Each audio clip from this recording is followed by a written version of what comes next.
رسول اللہ صلی اللہ علیہ وآلہ وسلم نے فرمایا، میرے اوپر جھوٹ نہ بولنا، کیونکہ جو شخص مجھ پر جھوٹ بولے اس کا ٹھکانہ جہنم ہے۔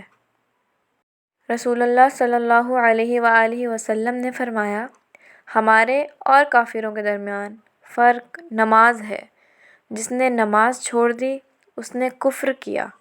مسلمان اور کفر و شرک کے درمیان فرق نماز ہے۔ فرمان مصطفیٰ صلی اللہ علیہ وآلہ وسلم، سچائی میں سکون قلب ہے اور جھوٹ شک و تہمت کا موجب ہے۔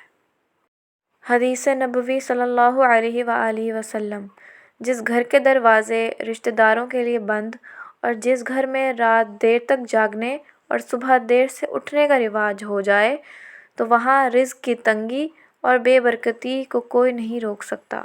صحیح مسلم۔